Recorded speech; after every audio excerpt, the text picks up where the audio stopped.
करवा चौथ की कहानी। बहुत समय पहले की बात है। एक साहूकार के 7 बेटे और उनकी एक बहन करवा थी। सभी सातों भाई अपनी बहन से बहुत प्यार करते थे, यहाँ तक कि वे पहले उसे खाना खिलाते और बाद में स्वयं खाते थे। एक बार उनकी बहन ससुराल से मायके आई हुई थी। शाम को भाई जब अपना व्यापार व्यवसाय बंद कर घर आए तो देखा उनकी बहन बहुत व्याकुल थी। सभी भाई खाना खाने बैठे और अपनी बहन से भी खाने का आग्रह करने लगे, लेकिन बहन ने बताया कि उसका आज करवा चौथ का निर्जल व्रत है और वह खाना सिर्फ चंद्रमा को देखकर उसे अर्घ्य देकर ही खा सकती है।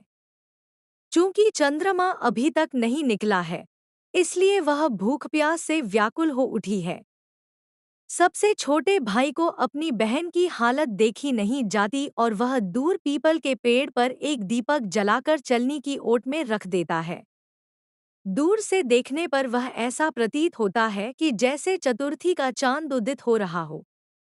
इसके बाद भाई अपनी बहन को बताता है कि चांद निकल आया है, तुम उसे अर्घ्य देने के बाद भोजन कर सकती हो।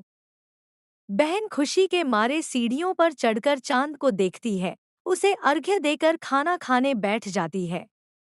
वह पहला टुकड़ा मुंह में डालती है तो उसे छींक आ जाती है।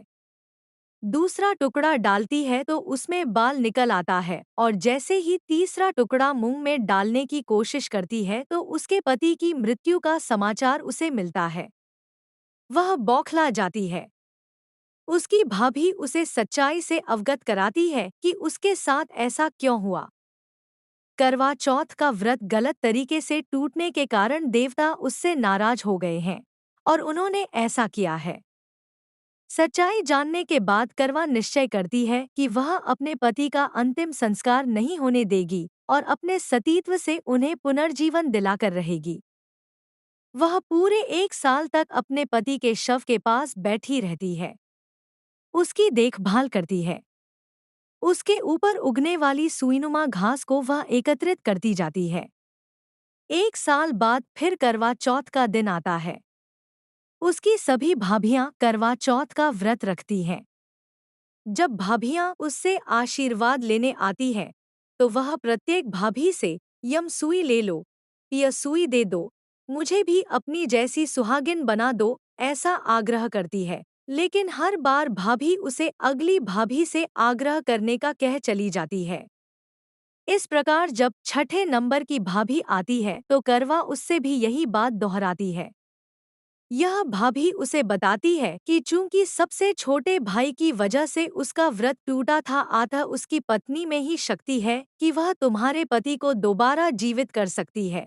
इसलिए जब वह आए तो तुम उसे पकड़ लेना और जब तक वह तुम्हारे पति को जिंदा न कर दे, उसे नहीं छोड़ना।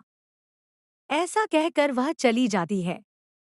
सबसे अंत में छोटी भाभी आती है। करवा उनसे भी सुहागिन बनने का आग्रह करती है, लेकिन वह टाल मटोली करने लगती है। इसे देख करवा उन्हें जोर से पकड़ लेती है और अपने सुहाग को जिंदा करने के लिए कहती है। भाभी उससे छुड़ाने के लिए नोचती है, खसोटती है, लेकिन करवा नहीं छोड़ती है। अंत में उसकी तपस्या को देख भाभी पसीज जाती है और अपनी छोटी अंगुली को चीरकर उसमें से अमृत उसके पति के मुंह में डाल देती है। करवा का पति तुरंत श्री गणेश कहता हुआ उठ बैठता है। इस प्रकार प्रभु कृपा से उसकी छोटी भाभी के माध्यम से करवा को अपना सुहाग वापस मिल जाता है। हे श्री गणेश माँ गौरी, जिस प्रकार करवा को चिर सुहागन का वरदान आपसे मिला है, वैसा ही सब सुहागिनों को मिले। कहानी सुनने वाले और हुंकार भरने वाले को भी आशीर्वाद देना। कहानी अधूरी हो तो पूरी करना, पूरी हो तो मान करना। बोलो चौथ माता की जय। कहानी अच्छी लगी हो तो लाइक शेयर करें और चैनल को सब्सक्राइब जरूर करें, ताकि आने वाले वीडियो की नोटिफिकेशन आपको मिलती रहे। धन्यवाद।